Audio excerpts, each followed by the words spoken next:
नमस्कार। आज के इस पॉजिटिव सेशन के बाद आइए अब देखते हैं किस तरह से बने निफ्टी और बैंक निफ्टी के चार्ट स्ट्रक्चर। तो शुरुआत करते हैं निफ्टी से। निफ्टी में आज हमने सुबह से ही उतार चढ़ाव देखा और इनफैक्ट सुबह एक अच्छे पॉजिटिव नोट पे निफ्टी की शुरुआत भी हुई थी और काफी देर निफ्टी सस्टेन भी कर रहा था ओपनिंग के बाद पॉजिटिव टेरिटरी में, लेकिन बाद में फिर हमने एक वोलेटिलिटी को देखा इंडेक्स में और एक इन बिटवीन एक अच्छा खासा डिप भी हमने निफ्टी में देखा ड्यूरिंग डे और बाद में फिर अपने गेन्स को रिकवर करने में निफ्टी कामयाब हुआ और टुवर्ड्स एंड हमने देखा कि 11,900 के आसपास निफ्टी का क्लोज आया है। 900 के इनफैक्ट थोड़ा ऊपर क्लोज आया है, तो एक करीब 90-95 पॉइंट का एक अच्छा अपमूव हम टुवर्ड्स एंड हमको देखने को मिला। तो नेट नेट उसका जो अंडरटोन है वो आज भी पॉजिटिव बना रहा है। इनफैक्ट पिछले 2-3 सत्रों से जैसा हम देख रहे हैं कि निफ्टी एक अच्छे पॉजिटिव अंडरटोन के साथ ट्रेड कर रहा है। हालांकि फ्लक्चुएशन है लेकिन उसका जो अंडरटोन है वो बुलिश बना हुआ है।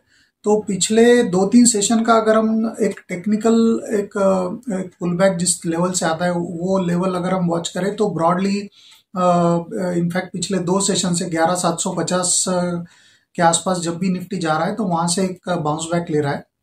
तो बहुत शॉर्ट टर्म में जो स्पेकुलेशन करते हैं या जो एकदम शॉर्ट टर्म ट्रेडर्स है उनके लिए अभी 11,750 के आसपास का बनेगा, क्योंकि इसके नीचे निफ्टी अगर सस्टेन हो जाता है तो फिर थोड़ा वीकनेस उसमें आ सकता है। ऑन द हायर साइड जैसा हम जानते हैं कि पिछले 2-3 हफ्तों से निफ्टी 12,000 के आगे निकल नहीं पा रहा है और ये कंटिन्यूसली एक बहुत स्ट्रॉन्ग हर्डल निफ्टी के लिए बना हुआ है। तो 12,000 के आगे निफ्टी के लिए करीब करीब 300 से 350 पॉइंट का एक अपस्विंग और ओपन अप हो जाएगा।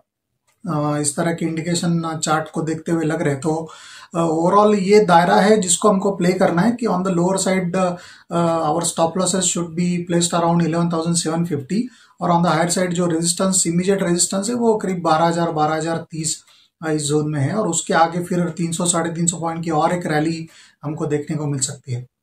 जहां तक बैंक निफ्टी का सवाल है तो बैंक निफ्टी में भी हमने देखा है कि ऊपर में बैंक निफ्टी 25,900 26,000 के आगे निकल नहीं पा रहा है और on the lower side bank Nifty पिछले 2 सत्रों से हम देख रहे हैं कि जब भी 25,150 25,200 इस टेरिटरी में आता है तो वहीं से एक फिर उसमें बाउंस बैक देखने को मिलता है। तो स्टॉप लॉस की अगर हम बात करेंगे जो शॉर्ट टर्म ट्रेडर्स है उनके लिए तो 25,200 का एक स्टॉप लॉस उनके लिए बनेगा।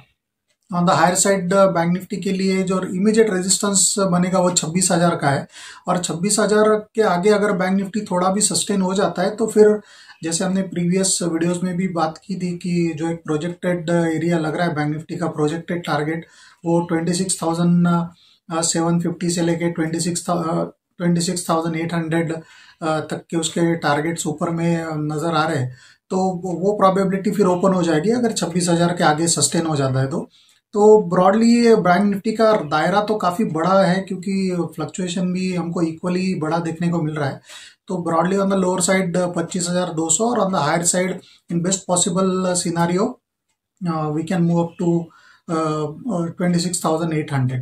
तो ये ब्रॉडली दोनों इंडेक्स पे अभी के लिए लेवल्स लग रहे हैं। जहां तक स्टॉक्स का सवाल है तो आज काफी सारे स्टॉक्स में हमने आउट परफॉर्मेंस देखा है, तो उसमें खास करके 2 स्टॉक्स है जो हमको अच्छे लग रहे हैं। पहला स्टॉक है श्रीराम ट्रांसपोर्ट। श्रीराम ट्रांसपोर्ट में आज हमने करीब 790 के आसपास का क्लोज देखा है और पिछले कुछ हफ्तों से अगर हम देखें तो ये स्टॉक 780 के आगे 775 के आगे इनफैक्ट ज्यादा सस्टेन नहीं हो रहा था और वहीं से उसमें एक फिर सेल ऑफ आ जाता था। तो आज जिस तरह का एक 790 के आसपास का क्लोज हमने इसमें देखा है तो वो कहीं ना कहीं एक बुलिश इंडिकेशन लग रहा है और ऑन द हायर साइड अगर ये स्टॉक अभी इस जोन के आगे कंसिस्टेंटली थोड़ा और सस्टेन हो जाता है, मान लीजिए कल के सेशन में अगर सस्टेन हो जाता है तो फिर हमको यहाँ से आगे एक बहुत जबरदस्त रैली स्टॉक में देखने को मिल सकती है। तो on the lower side stock में कोई भी डिप अगर आएगा तो इसमें खरीदारी की सलाह होगी। ब्रॉडली इसमें जो स्टॉप लॉस बनेगा वो करीब 750 के लेवल के आसपास का बनेगा। On the higher side stock में हमको करीब 880 से 890 तक के टारगेट भी देखने को मिल सकते हैं। तो ये स्टॉक है जो हमको एक मोमेंटम प्ले के तौर पे बहुत अच्छा लग रहा है। दूसरा स्टॉक जो हमको बहुत अच्छा लग रहा है वो है HDFC बैंक। HDFC बैंक में हमने आज करीब 1257 के आसपास का क्लोज देखा है और पिछले कुछ सत्रों से ये स्टॉक भी 1240, 1235, 40 इस जोन के आगे सस्टेन नहीं हो पा रहा था क्लोजिंग बेसिस पे। तो आज हमने उसके ऊपर एक क्लोज आता हुआ उसका देखा है, जो कि एक अच्छा टेक्निकल इंडिकेशन है। तो इस स्टॉक में भी कोई भी छोटी मोटी गिरावट आती है ड्यूरिंग डे फ्लक्चुएशन में, तो उसमें खरीदारी का मन बनाना चाहिए। ऑन द लोअर साइड इसका जो स्टॉप लॉस बनेगा वो करीब 1210 के आसपास का बनेगा। On the higher side HDFC bank के जो टारगेट लग रहे हैं वो करीब थोड़े एग्रेसिव टारगेट की अगर हम बात करें, जैसा हम बैंक निफ्टी की हमने बात की थी, तो 26,800 को अगर हम कंसिडर करते हैं तो HDFC बैंक में हमको यहाँ से भी एक अच्छा ऊपर में ट्रैक्शन देखने को मिल सकता है। तो broadly on the lower side एक 1210 के आसपास स्टॉप लॉस रहेगा, और ऑन द हायर साइड हमको करीब 1370 तक, 1360, 1370 तक के टारगेट्स हमको देखने को मिल सकते हैं ऑन द हायर साइड। तो ये एक अच्छा प्ले हो सकता है अगर बैंक निफ्टी यहाँ से आगे अच्छा ब्रेकआउट उसका वर्कआउट होता है, और एक अच्छा पॉजिटिव ट्रैक्शन अगर मार्केट में ओवरऑल अगले एक दो दिन में अगर देखने को मिले, तो ये एक दो स्टॉक्स है जो हमको लगता है कि इसमें एक अच्छा आउट परफॉर्मेंस हमको देखने को मिल सकता है।